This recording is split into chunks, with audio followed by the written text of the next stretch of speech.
Salut, te voici actuellement sur la chaîne YouTube Snapstar. Sur cette chaîne, tu retrouveras tous les plus gros clashs de Snapchat et tous les plus gros buzz du moment. Surtout, n'hésite pas à t'abonner tout en activant la cloche des notifications pour ne rien rater du contenu exclusif de cette chaîne. Et oui, sur cette chaîne, tu retrouveras du contenu qui n'est disponible nulle part ailleurs. Sur ce, je te laisse avec la vidéo. Bon visionnage.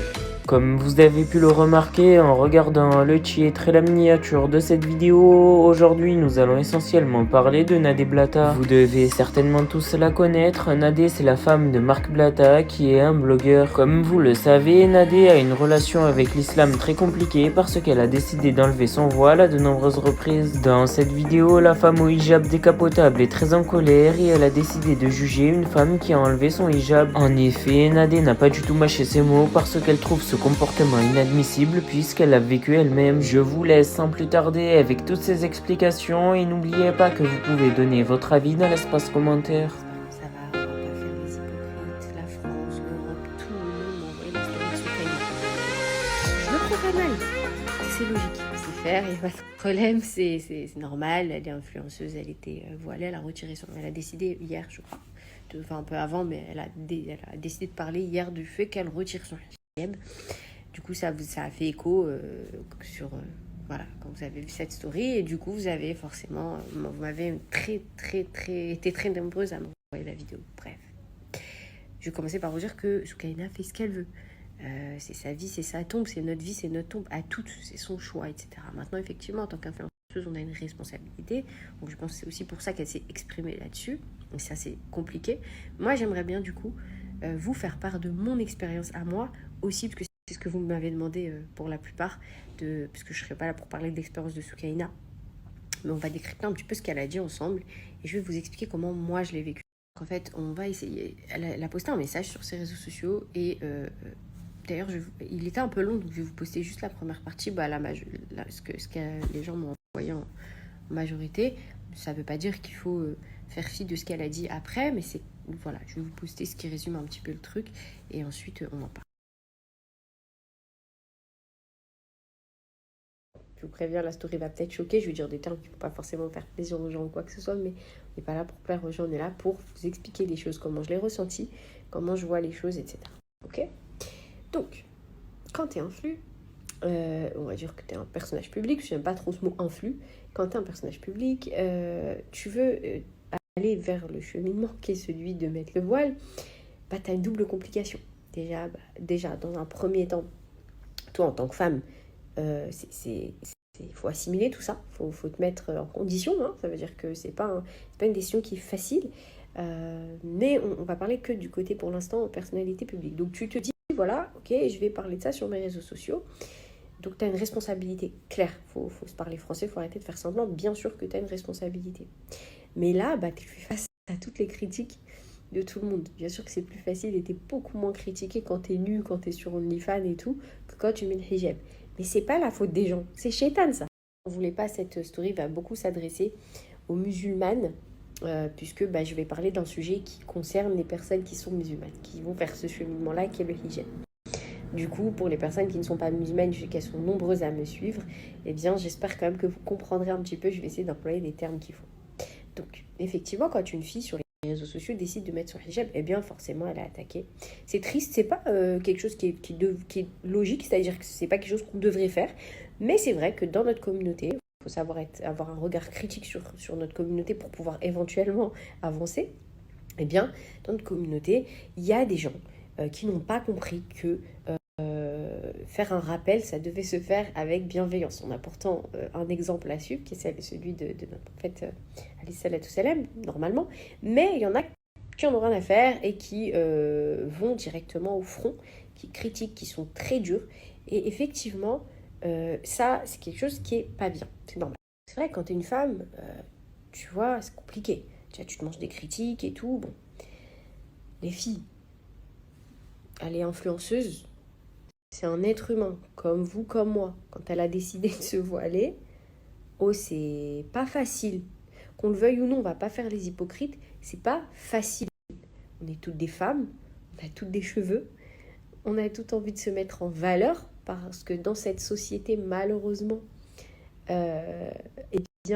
l'image vaut sur tout le reste. Et donc du coup, encore plus quand tu es influenceuse, tu es obligée de te dire attends, là, faut que je sois bien et tout. Et quand tu es influ, la vérité, hein, moi je parle très français, tu as un ego de ouf après. Tu vois, tu te dis ouais, mais moi, faut que je sois plus fraîche qu'elle, faut que je sois mieux qu'elle. Quand à la base, tu commences dans l'influence, ou qu'importe, hein, tu vois, j'ai eu cette période-là où malheureusement, j'avais envie de me mettre en concurrence avec des filles avec qui je n'ai pas envie d'être en concurrence. Mais à un moment donné, ce milieu, parce qu'à un moment, elle le dit dans sa story, ce milieu, il est compliqué, il est très difficilement compatible avec le hijab. Mais c'est pas impossible, hein. C'est pas vrai, ça, c'est pas impossible. C'est difficilement compatible. Pourquoi? Parce que en 2022, c'est compliqué pour une femme de décider de se voiler. Donc, je dis très clairement. Je sais que quand moi j'avais décidé de le faire, j'ai découvert, et vraiment, ça veut dire que moi dans ma tête, et là je parle aux femmes qui n'ont jamais porté de hijab de leur vie, qui ont peut-être eu cette intention-là, mais qui n'ont jamais porté, sachez un truc, j'ai découvert, et ça m'a beaucoup étonnée, parce que souvent quand on voit des meufs voilées, on se dit, ah ouais, franchement, regarde, elle est là, elle est ferme dans son truc et tout, elle a fond dedans, moi j'arriverai pas. Sachez que toutes les filles qui ont le voile, je crois, sur Terre, et je me permets de le dire parce que je pense que c'est vrai avec tous les témoignages que j'ai reçus, ont à un moment douté, on a toutes des baisses de foi, ont à un moment douté. Alors, il y en a qui n'ont pas passé le cap de l'enlever, tu vois, mais à un moment donné, ta vie entière, elle change, entre guillemets, tu vois. On est consciente, les filles, hein. C'est un mode de vie complet qui change. Ça veut dire que c'est tes cheveux, mais c'est pas que tes cheveux, c'est ta tenue. Et ça, je reviens à ce qu'elle disait tout à l'heure, quand les filles lui disaient, oui, il faut 8 étapes, je crois, pour porter le hijab et tout. Oui, c'est vrai, mais à un moment donné, faut pas attendre d'être au top du top de la perfection pour se lancer. Va à ton rythme. Moi, personnellement, c'est le conseil que je donne. Tu peux commencer doucement.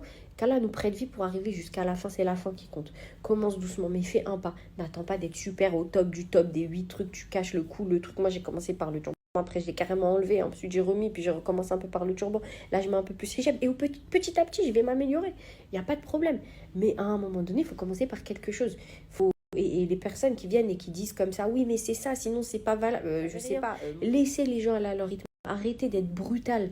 Arrêtez de brusquer les filles. C'est très dur.